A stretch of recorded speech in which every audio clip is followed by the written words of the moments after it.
It was a quiet Monday morning in downtown Chicago. The towering glass building of Everbright Corporation shimmered under the sunlight, its marble floors spotless. Thanks to one man, Ethan Parker, the janitor who started his shift before anyone else arrived. Ethan was a single father. Every morning, before sunrise, he dropped off his 7-year-old daughter Lily at school, her tiny backpack bouncing as she ran to hug him goodbye. His eyes always softened when she looked back and waved. For him, she was his entire world.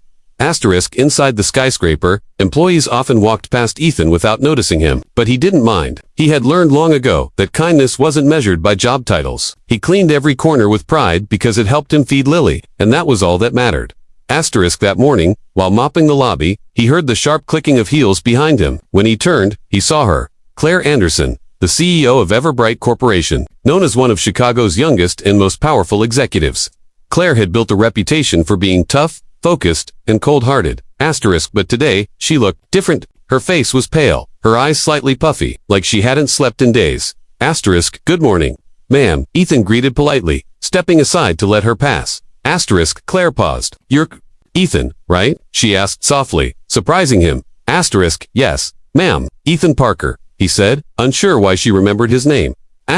She hesitated for a moment, looking at him with unreadable eyes, then forced a smile. Thank you for keeping the place so clean. You do a great job. Ethan blinked. The CEO, complimenting him, that had never happened. Thank you, ma'am, he replied, his voice gentle. Just doing my job. Claire nodded slightly and walked away, but her gaze lingered on him for a moment longer before the elevator doors closed. The next few days, she started noticing Ethan more. Every morning, he was there, quiet, humble, polite. Once, she saw him laughing on a video call with his daughter during lunch break, his face lighting up with a joy she hadn't seen in years. That night, alone in her luxury penthouse, Claire stared at her reflection in the window. She had all the success anyone could dream of: money, power, respect. But what she didn't have was love. Her fiancé had left her 2 years ago, and since then, she had thrown herself into work, building walls around her heart. But watching Ethan with his daughter had stirred something in her, something she thought she'd lost. A week later, Claire's car broke down in the parking garage after everyone had left. She sat frustrated, phone in hand, realizing she had no one to call. Then she heard a familiar voice. Need a hand, ma'am? Ethan was standing there, holding his cleaning supplies, his eyes kind but cautious. Oh, Ethan, my car just died, and I can't get it to start. She sighed, embarrassed. Mind if I take a look? He offered. In minutes. He popped the hood, checked the battery, and fixed a loose cable. The car came back to life, humming softly. Claire smiled in relief. Wow, you really saved me there. Thank you. He chuckled. Guess all those YouTube tutorials paid off. They both laughed. The first real laughter Claire had felt in months. It felt warm, human. The next morning, Claire surprised him with 2 cups of coffee. Morning, Ethan, she said, handing him one. I thought you might need this. He was stunned. For me? Thank you, ma'am. You didn't have to. I wanted to, she said quietly. And please, call me Claire. From that day, their morning coffee chats became routine. She'd join him for a few minutes before meetings, talking about life, family, and sometimes, dreams. She learned about his late wife, who passed away when Lily was just 2 years old. Ethan raised her alone, working extra shifts and skipping meals so Lily would never go without. Your daughter's lucky, Claire said softly one morning. You're doing an amazing job.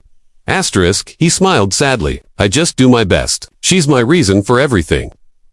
One Friday evening, after a long day, Claire found herself standing outside the janitor's storage room. She could hear Ethan humming while cleaning. She hesitated, then knocked lightly. He opened the door, surprised. Miss Anderson, everything all right? She took a deep breath. Ethan, can I ask you something a little personal? He nodded, confused, but curious. I don't have a husband, she said, her voice trembling slightly, and I haven't been on a date in years. Would you maybe have dinner with me? Ethan froze. Wait, what? Claire blushed, laughing nervously. I know it sounds crazy. You probably think I'm out of my mind, but you're the first person in a long time who makes me feel like I'm actually seen. Ethan's heart raced. He wasn't used to this, a CEO asking him out. He looked at her, really looked, not as a boss, not as a powerful woman, but as someone lonely and human, just like him. He smiled gently. Claire, I'd be honored. Their first date was nothing fancy, just a small diner near the river. Claire wore a simple dress, her hair down for the first time. Ethan was nervous, fidgeting with his tie until she laughed. You look perfect, she said softly. They talked for hours about childhood, dreams, and everything in between. For once, she wasn't the CEO. and he wasn't the janitor. They were just two souls, sharing stories. Asterisk at the end of the night, she smiled. You know, Ethan, I think this is the best evening I've had in years. Asterisk he looked at her with warmth in his eyes. Mine too. Asterisk days turned into weeks. People in the office began to whisper, but Claire didn't care. Ethan had become her safe place, someone who saw her heart, not her status. Asterisk one afternoon, Ethan brought Lily to the office for the first time. The little girl ran to Claire, holding a drawing. Asterisk, Miss Claire, I made this for you. Asterisk it was a picture of Claire, Ethan, and Lily holding hands under a big sun. Claire's eyes filled with tears as she hugged her. Asterisk in that moment, she realized what she'd been missing all along. A family. Asterisk months later, on a quiet Sunday morning, Claire sat at the park watching Ethan and Lily feed ducks. She turned to him and whispered, "Do you ever think life gives second chances?" Asterisk, he smiled. "Only if we're brave enough to take them." Asterisk she reached for his hand, her heart full. "Then I guess I'm ready." Asterisk that summer, Ethan and Claire stood together at Lily's school fair. She introduced him to her colleagues, not as the janitor, but as the man who changed her life. Asterisk, and when reporters asked Claire Anderson, the CEO of a billion-dollar company, about the secret to her happiness, she smiled and said,